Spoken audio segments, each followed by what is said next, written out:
First statement ತುಂಬಾ strong ಆಗಿ ಹೇಳ್ಬೇಕಂತ ಒಂದು ಆಸೆ ಇದೆ ನನಗೆ. 3ನೇ ಸತಿ ನಾನು ಈ ಸಿನಿಮಾ ನೋಡ್ತಾ ಇರೋದು.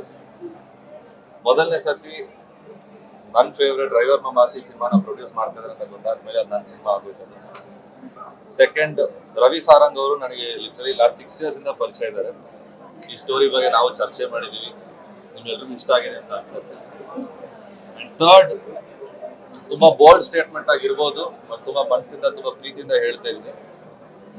ಎವ್ರಿ ಇಯರ್ ಒಂದು ಸ್ಟಾರ್ ಹುಟ್ಟುತ್ತಾರೆ, ಬಟ್ ಈ ವರ್ಷದಲ್ಲಿ February 6th ಇಂದ ನನ್ನ ಫ್ರೆಂಡ್ ಅಂತ ನಾನು ಹೇಳ್ತಾ ಇಲ್ಲ, but Anirudh is a star.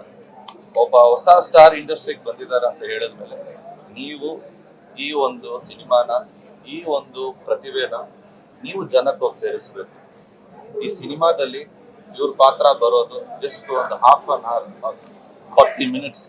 ಆ 40 minutes ಇಡೀ ಸಿನಿಮಾನ ಅವ್ರ ಶೋಲ್ಡರ್ಸ್ ಮೇಲೆ ತಗೊಂಡು ಬಂದು ಒಂದು ಇಡೀ ಸಿನಿಮಾ ನಾವು ಇಲ್ಲಿಂದ ಹೊರಟಾಗ ನಾವೇನು ಮಲಯಾಳಂ ಸಿನಿಮಾ ತರ ಮಾಡಲ್ಲ, ಹಿಂದಿ ಸಿನಿಮಾಸ್ ತರ ಮಾಡ್ತಿಲ್ಲ ಅಂತ ಹೇಳ್ತಾ ಇದ್ರಲ್ಲ, ಅದಕ್ಕಿಂತ 10 ಪಟ್ಟು ಜಾಸ್ತಿ ಒಬ್ಬ ಒಳ್ಳೆ ನಟ, ಒಬ್ಬ ಒಳ್ಳೆ ಡೈರೆಕ್ಟರ್, ಒಳ್ಳೆ ಸಿನಿಮಾನ ಮಾಡಿದ್ದಾರೆ.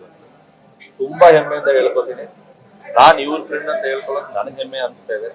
ಆಮೇಲೆ ಇವ್ರ ಟೀಮು, ಆಮೇಲೆ ನನ್ನ ಮಾಸ್ಟರ್ ಡ್ರೈವರ್ ಮಮಾಸಿ ಸಿನಿಮಾನ ಪ್ರೊಡ್ಯೂಸ್ ಮಾಡಿದ್ದಾರೆ. ಇವರೆಲ್ಲರ ಜೊತೆ ಸೇರ್ಕೊಂಡು ಈ ಸಿನಿಮಾನ ಪ್ರಮೋಟ್ ಮಾಡಿ ನಿಮ್ಗೆ 100% ಇಷ್ಟ ಆಗುತ್ತೆ ಅನ್ನೋ ಭರವಸೆ ನಾನು ಕೊಡ್ತೀನಿ.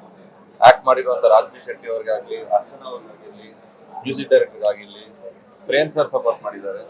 ಸೊ ಎಲ್ರಿಗೂ all the very very best ಅಂತ ಹೇಳಕ್ ಇಷ್ಟಪಡ್ತೀನಿ. ಮೀಡಿಯಾದವರು ಇವಾಗ ನೀವು ಈ ಕಂಟೆಂಟ್ ನೀವು ನೋಡಿದ್ದೀರಾ ಇವತ್ತು, ಆದಷ್ಟು ಬೇಗ ನೀವು ಪ್ರಮೋಟ್ ಮಾಡಿ, ಇದನ್ನ ಪುಷ್ ಮಾಡಿ. Good films will 100% all the best.